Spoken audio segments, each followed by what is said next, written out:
Bagaimanakah sistem pemilu di Amerika? Pemilu di sana dimulai dengan pemilihan pendahuluan di awal tahun. Di sini masing-masing Partai Republik dan Partai Demokrat akan memilih beberapa calon presiden dari partai mereka. Setelah itu, para calon presiden dari kedua partai akan saling bertemu. Cara pemilu pendahuluan berlangsung dan siapa yang berhak memilih berbeda tiap negara bagian. Perbedaan mendasar adalah di beberapa negara bagian, setiap warga negara bisa memilih. Sementara di negara bagian lain, hanya pemilih terdaftar yang boleh memilih siapa yang jadi calon presiden. Kapan dan di mana pemilu pendahuluan berlangsung juga menentukan di tiap negara bagian. Salah satu hari yang paling menentukan adalah Super Tuesday, di mana banyak negara bagian memilih para calonnya. Para calon presiden yang mewakili partai tidak dipilih langsung oleh para pemilih. Warga negara Amerika akan memilih para delegasi yang nantinya akan mendukung masing-masing calon presiden.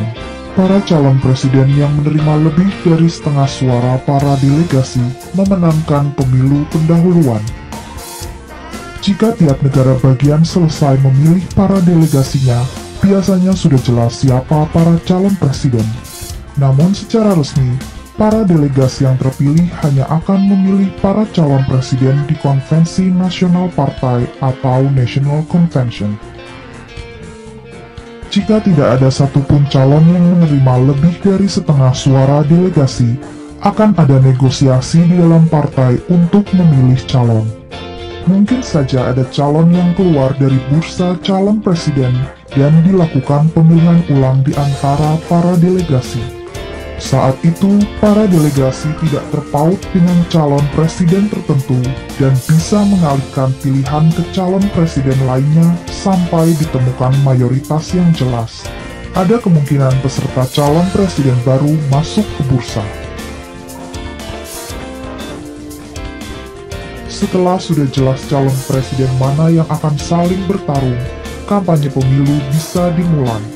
Pemenang dari kampanye ini akan ditentukan para pemilih di hari pemilihan umum.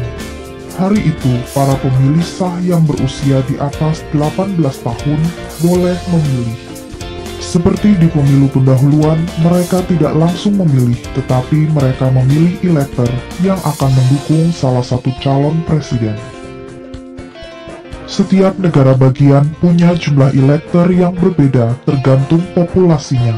Jadi nantinya akan ada sejumlah elektor dari negara bagian yang mendukung calon presiden dari Partai Demokrat, dan sejumlah elektor dari negara bagian yang mendukung calon presiden dari Partai Republik. Tapi ini belum berakhir, karena hampir setiap negara bagian menerapkan prinsip pemenang mengambil semua. Contohnya jika sebuah negara bagian punya 10 elektor, yang 6 memilih Partai Demokrat, dan yang 4 memilih Partai Republikan. Nah, berarti yang menang Partai Demokrat dan mengambil semua suara elektor.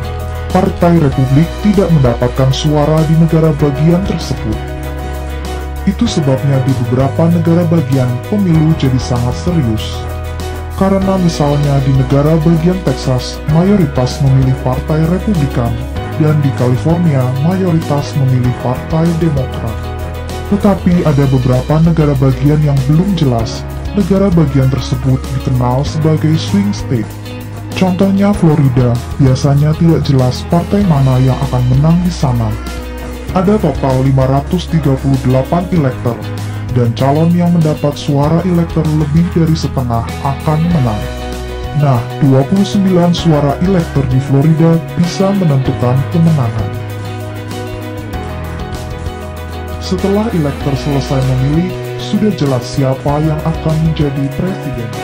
Namun presiden belum secara resmi terpilih sampai saat dimulainya Electoral College, yaitu ketika para elektor menyampaikan hasil pemilihan dari negara bagian mereka. Sesuai tradisi, hasil pemilihan ini akan dihitung pada awal tahun oleh Kongres Amerika Serikat. Lalu secara resmi, mereka akan mengumumkan dan melantik Presiden Amerika Serikat untuk 4 tahun ke depan.